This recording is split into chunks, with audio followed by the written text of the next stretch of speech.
சூர்யா அண்ணன் யாரு பிரதான எதிரி? நீங்களா? நீங்க பிளஸ் அதிமுகவா? எப்படி? எங்களுக்கு எதிர்கட்சி வேலை தான் கொடுத்துருக்கு மக்கள். நாங்கள் எதிரியாக கருதுகிற அளவுக்கு இங்கே யாருக்கும் அந்த அளவுக்கு தமிழ்நாட்டில் இன்னும் தகுதி வரலன்னு நான் கருதுகிறேன். எங்கள் கட்சியும் கருதுது. ஏன்னா எங்களோட எதிரி வந்து கொள்கை ரீதியாக ஒரு பாசி சொன்னோம், டெல்லியை எதிர்த்து போராடி சொன்னோம். அதனால் நாங்கள் அதை தான் 3% தமிழ்நாட்டுக்கு ஒரு ஆபத்தை தடுக்கிறதுக்கு தான் ஒரு தலைவன் தேவை. அந்த தலைவன் தமிழ்நாட்டுக்கு முதலமைச்சராக இருந்த இன்னைக்கும் கருதப்படுற மு.க. ஸ்டாலின் ஒரு மனிதரை தான். இதே பல்லவி எவ்வளவு நாள் ஒத்த எம்எல்ஏ சீட்டை வச்சுக்கிட்டு ஒரு 3% ஓட்டா 2.5% ஓட்டான்னு தெரியல, ஓரமா உட்காந்துட்டு இருக்காங்க. அதே பல்லவி அடுத்த எலெக்ஷன்லயும் பாட போறீங்களா? ஏங்க அதுக்காக எனக்கு செத்து போன பாடியை தூக்கி போஸ்ட்மார்ட்டம் பண்ணிட்டா பொழைச்சிக்குமா? உங்களுக்கு புரியுன்னு நினைக்கிறேன். என்னண்ணே உங்களுக்கு என்ன புரிஞ்சுது? உங்களை சொல்றாரா? இருங்க, நீங்க வேற காங்கிரஸ் முன்னாடி பிரச்சனை ஆகிட போதுங்க. வந்திருக்கீங்க. செத்து போன பாடியை பொழைச்சிக்குமா? அது மாதிரி பல கட்சி காங்கிரஸ் சொல்லல. ஏங்க நான் அது அப்படியெல்லாம் உறுதியெல்லாம் சொல்ல முடியாது. பல கட்சியெல்லாம் இனிமேல் அதெல்லாம் ஈடுபடாது. அவங்க மந்திரியா உட்காந்துருக்காங்க, நீங்க எதிர்கட்சி வரிசையில் உட்காந்துருக்கீங்க. அவங்களெல்லாம் களமெல்லாம் பேசாதீங்க. நாங்கள் சொல்றது தெளிவான சிந்தனையோட தான் சொல்கிறோம். தமிழ்நாட்டுக்கு ஆபத்து எங்கேருந்து வருதோ தடுக்க தான் ஒரு தலைவன் மு.க. ஸ்டாலின் சொல்கிறோம். இங்கே ஆட்சி இருக்கா இல்லையான்னு 6 மாதம் கழித்து கருதலான்னு முடிவெடுத்தோம். ஆனால் இங்கே அன்றாடம் நடக்கிற கொலையை நோக்கி நாங்கள் பதில் பேசியாகும். என்ன 6 மாதம் என்ன 3 மாதம்? நிறைய பாலிசியெல்லாம் கொடுத்தீங்க, நிறைய திட்டங்கள்லாம் கொடுத்தீங்க, வாக்குறுதி கொடுத்தீங்க, ஏதோ மோதிரம்லாம் போடுறதா சொன்னீங்க, அண்ணங்கிட்ட கேட்டு தான் வாங்கணும். இவ்வளோ பிரச்சனை போகுது. இப்போ வேறு ஆமாங்க, அப்புறம் அவரும் மந்திரி தானே. சரி, நாங்கள் வேறு அண்ணனுக்கு விருது கொடுத்தோம்ப்பா, அவங்க மந்திரியே கொடுத்துருக்காங்க. இல்லை மந்திரி கொடுத்துருக்காங்க இல்லைன்னா அப்புறம் தெளிவாக தானே சொல்லணும். பாருங்கள், நிறைய ஸ்கீம்லாம் கொடுத்தீங்க. இப்போ வேறு ஒரு பெரிய புரட்சிகரமான திட்டத்தை அறிவித்தார் முதலமைச்சர். என்ன திட்டம் அது? இந்த சிங்கப்பெண் திட்டம் என்ன இருக்குது? சிங்கப்பெண் திட்டம்னா என்ன அது? எனக்கு ஒன்றும் புரியலை. ஆனால் புரிகிற மாதிரி உங்கள்கிட்ட ஒரு கேள்வி கேட்பேன், நீங்கள் பதில் சொல்லணும். ஏன்னா இந்த சிங்கப்பெண் திட்டம் எதுக்குன்னா மகளிர்களை பாதுகாக்கிறதுக்கு, பிரச்சனைகளை தவிர்க்கிறதுக்கு, கடுமையான நடவடிக்கை எடுக்கிறதுக்கு. இதுக்கெல்லாம் போலீஸை வந்து எப்படி பயன்படுத்தணும், இல்லை அது எப்படி நடைமுறைப்படுத்தணும், அதுக்கு என்ன செய்யணும்னு சொன்னால் அனுபவம் இல்லைன்னா அனுபவம் பெற்ற முதலமைச்சர்கிட்ட கேட்கணும். முன்னாள் முதல்வரை வந்து பார்த்துட்டு போகிறது மட்டும் இல்லை, கேட்டே வாங்கிடலாம். ஏங்க ஒரு பிரச்சனை அதிகமாக இருக்குன்னு சொன்னால் அப்படிதான் எடப்பாடி பழனிசாமி பன்னீர்செல்வத்தெல்லாம் கேட்டு தான் செஞ்சீங்களா? இவங்களை வரேன், அவங்க கலைஞரை கேட்டு தான் அரசியலுக்கு வந்தாங்க. அது அப்புறம் வரேன். முதல்ல இந்த கலைஞர்கிட்ட ஐடியா கேட்டு தான் கட்சிக்கே வந்தாங்க. எடப்பாடி பழனிசாமியா? ஏங்க அவங்கள ஆளாக்குன ஜெயலலிதாவா அந்தமாவை ஆளாக்குன புரட்சி தலைவர் வரைக்கும். அப்புறம் நான் இன்னும் பின்னோக்கி போயிடுவேன். அப்புறம் வரேன். இந்த சப்ஜெக்ட் ரொம்ப முக்கியமான சப்ஜெக்டு. இந்த சிங்கப்பெண்ணுக்கு இது ஒரு பெரிய ஸ்கீமாக நீங்கள் கருதி மக்களை வந்து இப்படி நீங்கள் ஏமாற்றாமல் புரிய வைக்கணும்னு சொல்லியிருந்தா என்ன பண்ணியிருக்கணும், என்ன முறையாக பண்ணியிருக்கணும்? ஒரு இப்போ வன்கொடுமை தடுப்பு சட்டம் வருது, என்ன பண்ணணும்? சட்ட மாற்றத்தை கொண்டு வரணும், சட்டத்தை கடுமையாக்கணும். இதை மாதிரி கடுமையான பெண்களுக்கு ஆபத்து வருதுன்னா நீங்கள் முதலமைச்சராக வந்துட்டீங்க, இன்னும் தண்டனை அதிகப்படுத்துங்க. இன்னும் ஒரு நிமிஷம் முடிச்சிடுறேன். தண்டனை அதிகமாக்குங்க, சட்டசபையில் சட்ட மாற்றம் கொண்டு வாங்க, தண்டனை அதிகமாக்குற மாதிரி ஒரு சட்டத்தை இயக்குங்க. கொண்டுட்டு வாங்கன்னா சட்ட மாற்றத்தை கொண்டு வர்றதுக்கு பதிலாக பெண் போலீஸ்லாம் சட்டையை மாற்றி விட்டீங்க. அதுல நிறைய காம்பனன்ட்ஸ் வச்சிருக்காங்க. வெறும் சட்டையை மாத்தினது மட்டும் நீங்க பாக்குறீங்க. நீங்க நான் கேட்டதுக்கு நீங்க யுவர் சீனியர் மோஸ்ட், நான் கேட்டதுக்கு நீங்க ஒரு பதில் சொல்லணும். ஒரு பிரச்சனை வருது, அதை தடுக்கிறதுக்கு போராட்டம் நடத்துவீங்க. இப்போ ஆணவ படுகொலைக்கு நீங்கள் தனியாக ஒரு சட்டம் கொண்டு வரணும்னு சொல்கிறீங்க. இப்போ போலீஸுக்கு நான் சட்டையை மாற்றி விட்டா சட்டம் பாஸ் ஆகிடுமா? இல்லை, ஆணவ படுகொலைக்கு சட்டம் கொண்டு வந்தீங்களா? ஏங்க நான் கேட்கறதுக்கு கொண்டு வந்தீங்களா? இப்போ தோழமை கட்சிகள்லாம் கேட்டாங்க, நீங்கள் அப்போ இந்த முதலமைச்சர் கொண்டு வந்த சட்டம் தப்பு தானே? உங்க வாயால போத்துக்கிட்டீங்க. நீங்க தாங்க சொன்னீங்க. இல்ல நீங்க வந்து நீங்க தான் சட்டம் போட்டு கொண்டு வந்தீங்களா? நாங்க கொண்டு வரல இல்ல, அதனால சட்டம் வரல இல்ல. நாங்க சட்டையை மாத்தினா மட்டும் சட்டம் ஆயிடாது இல்ல. இப்ப நீங்க பெண் போலீஸுக்கு சட்டையை மாத்திட்டா சட்டம் ஆயிடுமா? பெண்களுக்கு பாதுகாப்பு வந்துருமா? ஏங்க இதை கேட்கவே மாட்டீங்களா? நான் கேட்டாலும் உங்களுக்கு பதில் தெரியாதா? இல்ல எங்க அண்ணன் சீனியரை கேட்டு சொல்லுங்க, அவருக்கு அது தெரியுதான்னு பார்ப்போம். சீனியர்ட்ட கேட்போம், கேளுங்க. நானா வேணான்னு சொல்றேன். எனக்கு என்ன தோணுதுன்னா, இப்பதான் அடுப்பை பத்த வச்சிருக்காங்க சமைக்கிறதுக்கு, நீங்க உப்பு சரியில்லைங்கிறீங்க. சேலம் மணிகண்டன் கட்சி காரம் சரி இல்லைங்குது. நேரம் கொடுங்க. ஏங்க இப்பதான் அடுப்பே பத்த வச்சிருக்காங்க. ஒன்றும் இல்லாமல் வெறும் சட்டியை வச்சுட்டு ஏங்க தமிழ்நாட்டு மக்களை ஏமாத்துறீங்க? இந்த மாதிரி ஒரு யூனிஃபார்மை போட்டு விட்டு, அதாவது இப்போ எங்கள் பெரியார் கட்சி இருக்கு பாருங்க, எங்கள் தாய்க்கலகம், அதில் செக்யூரிட்டி ஆஃபீஸருக்கு யூனிஃபார்ம் கொடுத்த மாதிரி இது என்ன ஸ்கீமுங்க? நான் தான் ஓப்பனாக கேட்குறேன்ல. ஒன்று பெண்களுக்கு பாதுகாப்பு கொடுக்கணும்னா கடுமையான சட்டம் கொண்டு வா. எங்கள் தலைவர் கொண்டு வந்தார். ஒரு பாலியல் பலாத்காரம் நடந்த உடனே தூக்கு தண்டனையை சட்டமாக்கிய ஒரு தலைவன் மு.க. ஸ்டாலின். பெண்கள் மத்தியில் படையே இருக்குது, பேர் இருக்குது. நீங்கள் அது மாதிரி கொண்டு வாங்க சட்டத்தை. பொடா கொண்டு வாங்க, தடா கொண்டு வாங்க, எதை வேணாலும் கொண்டு வாங்க.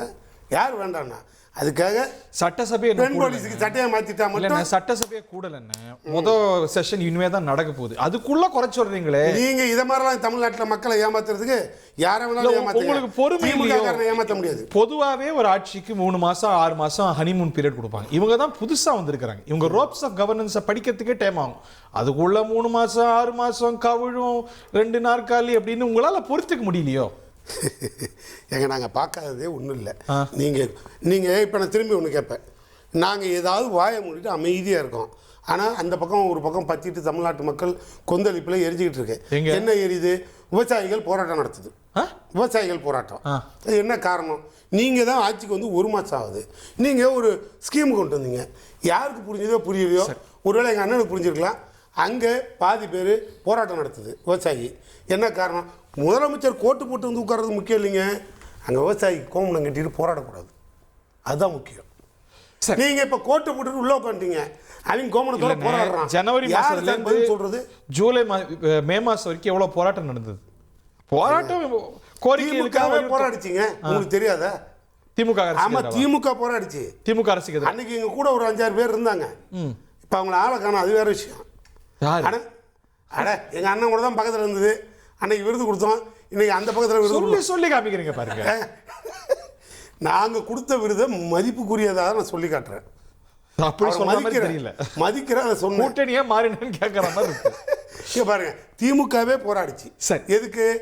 இந்த தமிழ்நாட்டுக்கு வர வேண்டிய ஆபத்தை தடுக்கிறதுக்கு அன்னைக்கு போராடணும். சரி, இன்னைக்கு ஆபத்தோட எல்லாம் போய் ஐக்கியமாக்கி. ஓகே, அந்த தரப்பையும் கேட்டு வந்துடுறேன். இந்த தரப்பு கிட்ட சேலம் மணிகண்டன் சார், இன்னைக்கு எடப்பாடியார் அவர்கள் சொன்னதா கேள்வி, நம்ம வந்து எதிரி தமிழக வெற்றி கழகம் இல்ல, திராவிட முன்னேற்ற கழகம் தான் அப்படின்னு. எந்த திராவிட முன்னேற்ற கழகம்? கூட சேர்ந்து ஆட்சி அமைக்க முயன்றீங்களா அந்த திராவிட முன்னேற்ற கழகமா? தந்தி டிவி நேயர்களுக்கு வணக்கம். ஹரி வந்த உடனே ஆரம்பிச்சிட்டார் வேலையை. இதில் நீங்கள் வேற மணிகண்டன் கட்சி சொல்லுதுன்னு எதுன்னு ஆரம்பத்தில் குறிப்பிட்டு சொன்னீங்க. கட்சி எல்லாம் இப்போ நமக்கு எதுக்கு, காலத்தின் கையில் அது இருக்கு அப்படின்னு தான் பாட்டும் போல தோணுதுங்க. கூட்டம் ஜாஸ்தி பார்த்துக்கோங்க. ஒருபோதும் பனையூர் பக்கம்லாம் நான் போக மாட்டேங்க. நெடுஞ்சாலை நகர் தான் நமக்கு நிரந்தரம், அதில் மாற்றமே இல்லைங்க.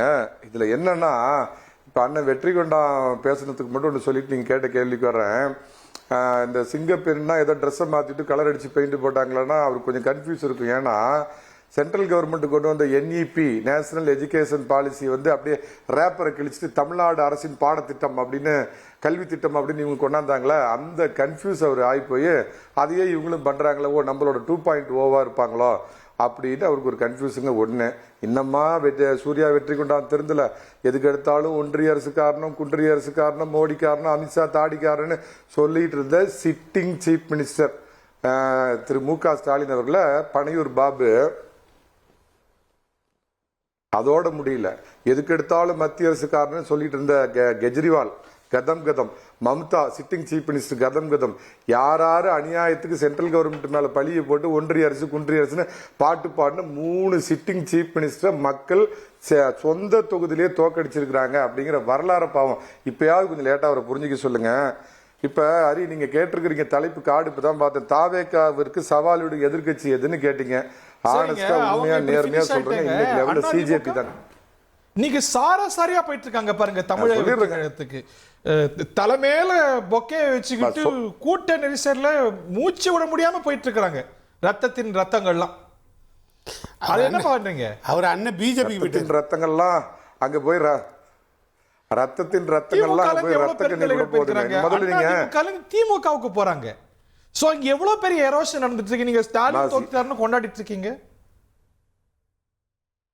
பஸ் இன்று நான் நாளை நீ, அவ்வளவுதான். உள்ளாட்சி தேர்தல் வரட்டும், நாளைக்கு எங்க அண்ணன் இதே திமுகவுல இருந்து சாரையா எல்லாம் எங்க அதே பனையூர் அந்த சைடுல விக்கெட் கேட் இருக்குதுல்ல, ஒரு சாக்கடை தாண்டி எல்லாம் ஓடுறாங்கல்ல, அங்க ஓடுவாங்க. இன்னைக்கு தாவேக்காவை எதிர்க்கும் உண்மையான எதிர்கட்சி எதுன்னு கேட்டீங்கன்னா ஆனஸ்டா பதில் சொல்றேங்க, சிஜேபி தான். காக்ரோச் ஜனதா பார்ட்டி தான் அதுக்கு மிகச்சிறந்த எதிர்கட்சியா இருக்குங்க. என்ன காரணம் கேட்டீங்கன்னா, இவர் விஜயாவது கட்சி ஆரம்பிச்சு, ஆமா கரப்பாம்பூச்சி கட்சி தான் சரியான கட்சியா இருக்கு. என்ன காரணம் இருந்த முடிச்சிடறேன். என்ன காரணம்னு கேட்டீங்கன்னா, அண்ணன் விஜயா அங்கெல்லாம் நான் நாத்து முடிக்கிற இடத்துக்குலாம் நான் போக மாட்டேன்னு ஒருபோதும். கரப்பாம்பூச்சி இருக்கிற இடமே நாத்து முடிச்ச இடம், அதனால அங்கெல்லாம் போக மாட்டேன், கவலைப்படாதீங்க. எதுக்கு சொல்றேன்னா, அவராது விஜயாவது கட்சி ஆரம்பிச்சு சோசியல் மீடியா மூலமா 2 வருஷம் கழிச்சு ஆட்சி பிடிச்சாரு. அந்த காக்ரோச் ஜனதா பார்ட்டி ஆரம்பிச்ச 2 மாசத்துல பாத்தீங்கன்னா 1 கோடி பேர் மெம்பரை சேர்த்துட்டாங்களாம். அதனால உள்ளபடியே பாத்தீங்க அப்படின்னா இன்னைக்கு அவங்க தான் எதிர்கட்சியா இருக்கிறாங்க. நீங்க சொல்றது வாஸ்தவமான பேச்சுங்க. அதிமுக பலகீனப்பட்டு இருக்குது. இங்க இருந்து சாரியா நேத்து வரைக்கும் புரட்சி தலைவி வாழ்க, புரட்சி தமிழர் வாழ்க அப்படின்னு சொல்லிட்டு இருந்த இந்த போலி கூட்டம்லாம் இன்னைக்கு பதவியை தேடி புனிதர் பட்டம், அங்க போய் ஒரு தனியா ஒரு இது வச்சிருக்காரு, புனிதர் நீர் தெளிச்சு புனிதர் பட்டம் கொடுத்து அவங்க எல்லாம் உள்ள வாங்கிக்கிறாரு. இது நிச்சயமா அதிமுகவுக்கு ஒரு பெருத்த பின்னடைவு. திரு எடப்பாடி பழனிசாமி இன்னைக்கு தான் அந்த விஷயத்தை கையில் எடுத்திருக்காரு. ஒரு விஷயத்துல நான் மாறுபடுறேன். எடப்பாடி பழனிசாமிக்கு அதிமுகவுக்கும் ஏதோ நாளைக்கு அழிவை நோக்கி போகக்கூடிய திமுக மட்டும் எதிர்கட்சி அல்ல, அவங்கள மட்டும் எதிர்த்து அரசியல் பண்ண முடியாது.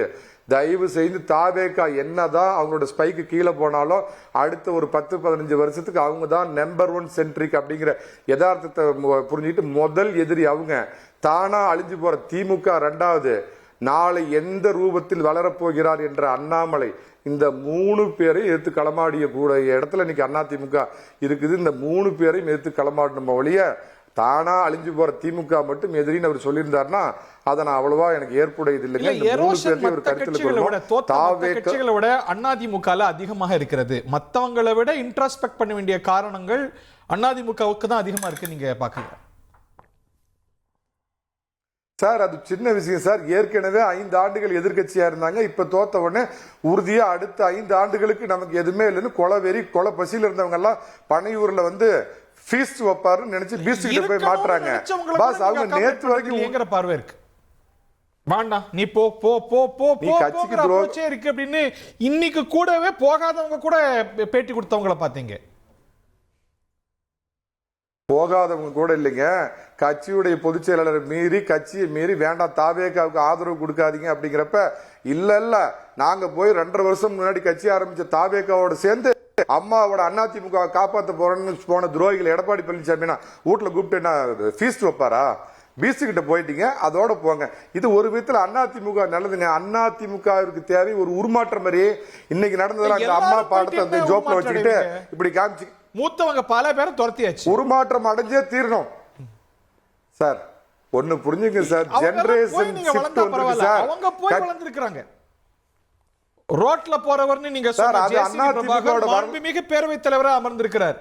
நீங்க பேசாத பேச்ச கேட்காத கேட்ட செங்கோட்டையன் இன்னைக்கு மாண்புமிகு அமைச்சரா உட்கார்ந்திருக்கிறார். திரு பன்னீர்செல்வம் கூட எதிர்க்கட்சி வரிசையில் எம்எல்ஏ உட்கார்ந்திருக்கிறார். நீங்க யார் யாரெல்லாம் துரத்தி அடிச்சீங்களோ அவங்க எல்லாம் நல்லா இருக்கிறாங்க. நீங்க நல்லா இருக்கிறீங்களா? அதிமுக எடுக்கிற வாந்தியை எடுத்து சாப்பிட்டுட்டு இருந்தது திமுக. அதுல இருக்கிற முன்னாள் அமைச்சர்கள் 10 பேர் பேரை சொன்னீங்கன்னா அத்தனை பேர் அதிமுக அவங்க டேர்ன் இன்னைக்கு ஓவரு. அதிமுக இப்ப தூக்கி போடுறதால அங்க ஓடுது. காலகாலமா நடக்குது. ஆனாலும் இன்னைக்கு ஜெயலலிதா காலத்துல சார், ஆனாலும் அதிமுக வளர்ந்துச்சு. அதிமுக இவங்க வளர்ந்துட்டு இருக்காங்க. யார் இன்னைக்கு இன்ட்ராஸ்பெக்ட் பண்ணணும்? அவங்களா நீங்களா? நான் மறுக்கலையே சார். இன்ட்ரோஸ்பெக்ட் பண்ணணும். அதிமுக முதல்ல ஐடிவிங்கன்னா என்னன்னு புரிஞ்சுக்கணும். இந்த நவீன இந்த ஜென்சின்னு சொல்றாங்களா அவங்கள பத்தி தெரிஞ்சுக்கணும். ஒரு நிமிஷம் சார், இந்த அம்மா படத்தை இந்த பாக்கெட்ல வச்சுக்கிட்டு இப்படி சட்டை இப்படி மடிச்சு விட்டுக்கிட்டு இதுல இருந்து போக அண்ணாமலைங்கிற புது எதிரி ஒருத்தர் உருவாகிட்டு இருக்கிறார். ஏற்கனவே ஒரு எதிரி போய் அங்க பலமா உட்கார்ந்துட்டு இருக்கிறப்ப 3 எதிரியை நீங்க எதிர்த்து போராடணும். இந்த கன்வென்ஷனல் பாலிடிக்ஸை விட்டுட்டு புரட்சி தலைவி நாம வாழ்க, புரட்சி தலைவர் நாம வாழ்கன்னு விட்டுட்டு இப்ப கோட்டு சூட்டு போட வேணாம், பேண்ட் ஷர்ட் போட்ட அரசியல் எடுத்தீங்கன்னா தான் இந்த 3 எதிரியும் வீழ்த்த முடியும் அப்படிங்கறத நான் அதிமுகவுக்கு நான் தொண்டர்களுக்கு சொல்ல விரும்புறேன். ஓகே.